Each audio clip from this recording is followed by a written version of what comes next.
Witch Trials Weekly, Video 18, May the 13th to May the 19th, 1692. Bewitched to death.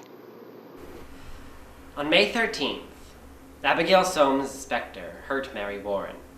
Judges Hawthorne and Corwin issued a warrant for her arrest, and she was brought into Thomas Beadle's tavern. They suspected her of image magic and found a large needle in her apron.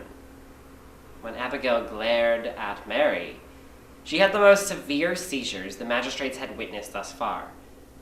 Abigail told the magistrates she had once thought herself afflicted. "I have been myself distracted many a time, and my senses have gone from me. And I thought I have seen many a body hurt me, and might have accused many as well as she doth. I really thought I had seen persons at my mother's camp at Gloucester, and they greatly afflicted me, as I thought." According to the notes, a touch test was tried, and for the first time, it worked. Mary said Abigail's spectre threatened to kill her with an awl that night. Then Abigail looked at her and laughed as Mary fell backwards. The court then ordered her to look at Mary again, because sometimes a second look would stop the fits. Abigail refused and turned to face Mary with her eyes shut. The magistrates forced her to perform the touch test again, which again cured Mary. But as soon as Abigail opened her eyes, her fit began once more. This was seen as enough proof to hold Abigail Soames for trial. Governor William Phipps and Increase Mather returned from England with the new charter. Massachusetts was a legal and political entity again as of May 16th.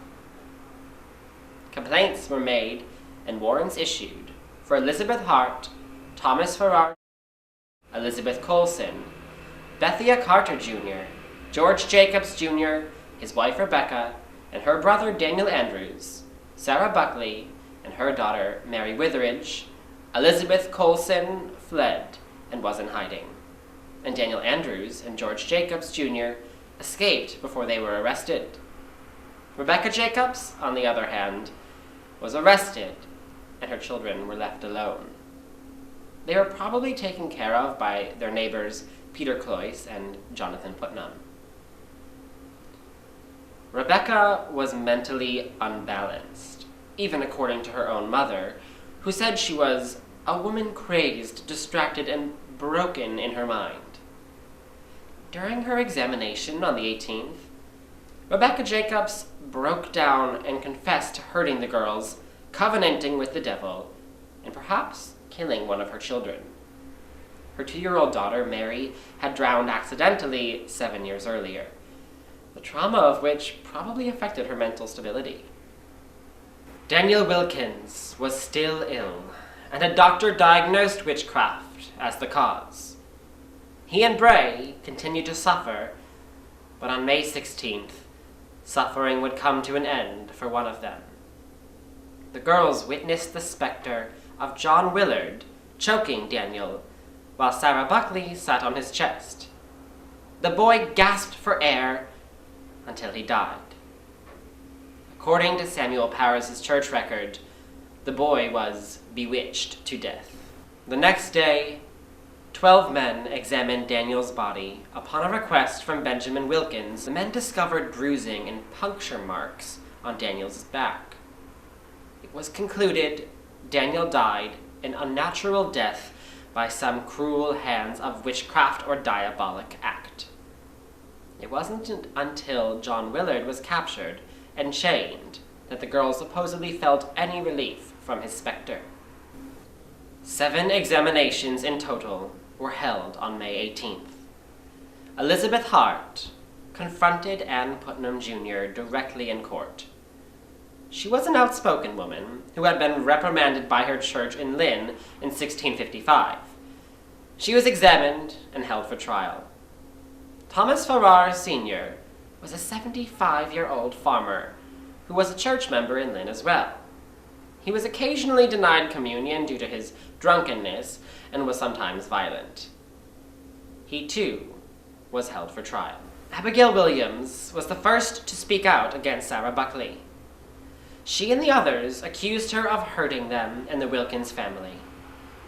the touch test cured Ann Putnam Jr., Susanna Sheldon, and Mary Warren. Her daughter, Mary Witheridge, was also examined. Both women were held for trial. Roger Toothaker was a folk healer with a specialty in detection and punishment of maleficum, or evil. Notes from his examination are lost, but he had practiced counter-magic and supposedly killed a suspected witch with it. John Willard's examination was next. When he was called up, all the afflicted, except for John Indian, reacted.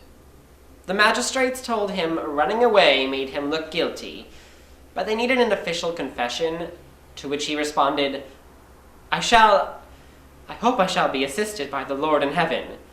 And for my going away I was affrighted, and I thought by my withdrawing it might be better. I fear not by the Lord in his due time will make me white as snow. Willard denied all the charges brought against him. He believed the girls were bewitched, but tried to recite the Lord's Prayer to prove he was innocent. Willard stumbled on his words several times, joking, I can say it at another time. I think I am bewitched as well as they.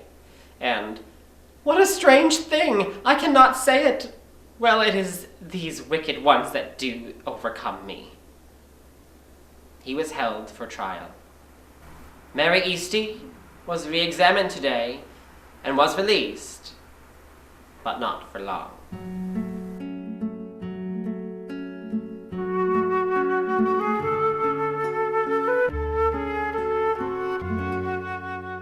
This video was produced with special permission from the author, Marilyn K. Roach, and publisher, Cooper Square Press. The Salem Witch Trials, a day-by-day chronicle of a community under siege, covers the years 1692 to 1697 in detail. It also touches briefly on important and relevant events before and after this time. We are proud to carry all of Miss Roach's books and publications in our museum store. To get a copy for your personal research and enjoyment, please visit www.salemwitchmuseum.com.